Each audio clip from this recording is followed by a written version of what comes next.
Hi hello friends, நம்ம இன்றைக்கி செம்ம டேஸ்டியான கொத்து சப்பாத்தி எப்படி செய்யறதுன்னு பார்க்க போகிறோம். கண்டிப்பாக நீங்களும் ட்ரை பண்ணி பாருங்கள், செம்ம டேஸ்ட்டாக இருக்கும். கொத்து பரோட்டா தான் கேள்விப்பட்டிருக்கோம், கொத்து சப்பாத்தி கேள்விப்பட்டதில்லை. கண்டிப்பாக ட்ரை பண்ணி பாருங்கள், செம்ம டேஸ்ட்டாக இருக்கும். வாங்க வீடியோக்குள்ளே போகலாம்.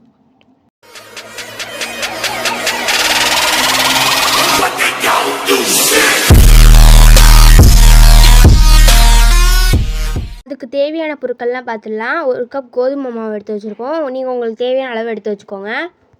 வெங்காயம், தக்காளி, கருவேப்பிலை இதெல்லாம் அரிஞ்சு வச்சுருக்கோம். நாங்கள் இன்றைக்கி ஒருத்தருக்கு தான் செய்ய போகிறோம், அதனால் ஒரு முட்டை எடுத்து வச்சுருக்கோம். நீங்கள் எத்தனை பேர் செய்வீங்களோ அத்தனை முட்டை எடுத்து வச்சுக்கோங்க. இப்போ கொத்து சப்பாத்தி செய்யறதுக்கு தேவையான மசாலாஸ்லாம் பார்த்துடலாம். கொஞ்சமாக தனி மிளகாய் தூள் எடுத்து வச்சுருக்கோம், கொஞ்சமாக கரம் மசாலா எடுத்து வச்சுருக்கோம். இந்த 2 மசாலாவே போதும், இது செம்ம டேஸ்ட் கொடுக்கும். கொஞ்சமாக இஞ்சி பூண்டு பேஸ்ட் எடுத்து வச்சுருக்கோம். தேவையான ஸ்பைசஸ்லாம் எடுத்து வச்சுருக்கோம். இப்போ நம்ம கொத்து சப்பாத்தி செய்ய ஆரம்பிச்சிடலாம். இப்போ ஒரு கடாயில் கொஞ்சமாக கோதுமை மாவு, உப்பு போட்டு ஃபஸ்ட்டு நல்லா ரெண்டுத்தையும் மிக்ஸ் பண்ணி வச்சுக்கலாம். மிக்ஸ் பண்ணதுக்கப்புறம் இப்படி தான் இருக்கும். இப்போ தேவையான அளவு தண்ணி ஊற்றி நல்லா கலந்து விட்டுக்கோங்க. கொஞ்சம் கொஞ்சமாக நல்லா கலந்து விட்டுக்கோங்க. எல்லாம் நல்லா ஒன்றா சேரணும் எல்லா மாவும். இது போல் இருக்கிறப்ப கொஞ்சமாக எண்ணெய் ஊற்றி நல்லா எல்லாத்தையும் மிக்ஸ் பண்ணி விட்டுக்கோங்க. அவ்வளோதான், பிசைஞ்சதுக்கப்புறம் இப்படி தான் இருக்கும் மாவு. உங்களுக்கு எவ்வளோ சைஸில் உருண்டை வேணுமோ அது போல் உருண்டை உருட்டி வச்சுக்கோங்க. உருண்டை உருண்டதுக்கப்புறம் மாவை திரட்டி வச்சுருங்க. இப்போ நம்ம திரட்டி வச்சுருந்த மாவை நல்லா ஒன்று ஒன்றா சுட்டி எடுத்துக்கலாம். சுட்டதுக்கப்புறம் இப்படி தான் இருக்கும். இப்போ நம்ம சப்பாத்தியை சுட்டு எடுத்ததுக்கப்புறம் நல்லா நூடுல்ஸ் மாதிரி கட் பண்ணி எடுத்துக்கலாம். இப்போ ஒரு கடாயில் எண்ணெய் ஊற்றிக்கலாம்.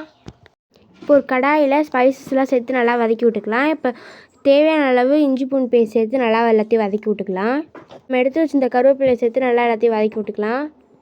இப்போ நம்ம கட் பண்ணி வச்சுருந்த வெங்காயத்தை சேர்த்து நல்லா வதக்கி விட்டுக்கலாம். வெங்காயம் வதங்கினதுக்கப்புறம் இப்போ மசாலாலாம் சேர்க்க ஆரம்பிச்சிடலாம். இப்போ எடுத்து வச்சுருந்த மிளகாய் தூள் சேர்த்துட்டு கரம் மசாலா, மஞ்சள் தூள், உப்பு இது மட்டும் சேர்த்து நல்லா வதக்கி விட்டுக்கலாம். உங்களுக்கு அப்படி இன்னும் கொஞ்சம் டேஸ்ட் வேணும்னு நினச்சிங்கன்னா லைட்டாக பிரியாணி மசாலா சேர்த்து நல்லா வதக்கி விட்டுக்கலாம். நல்லா எல்லாம் வதங்கணும். வதங்கினதுக்கப்புறம் இப்படி தான் இருக்கும். இப்போ நம்ம கட் பண்ணி வச்சுருந்த தக்காளியும் சேர்த்து நல்லா வதக்கி விட்டுக்கலாம். எல்லாத்துக்கும் நல்லா சேரணும். தக்காளி வதங்கினதுக்கப்புறம் இப்படி தான் இருக்கும். இப்போ ஓரளவுக்கு எல்லாம் வதங்கினதுக்கப்புறம் லைட்டாக தண்ணி ஊற்றி கொஞ்ச நேரம் கொதிக்க விடணும்.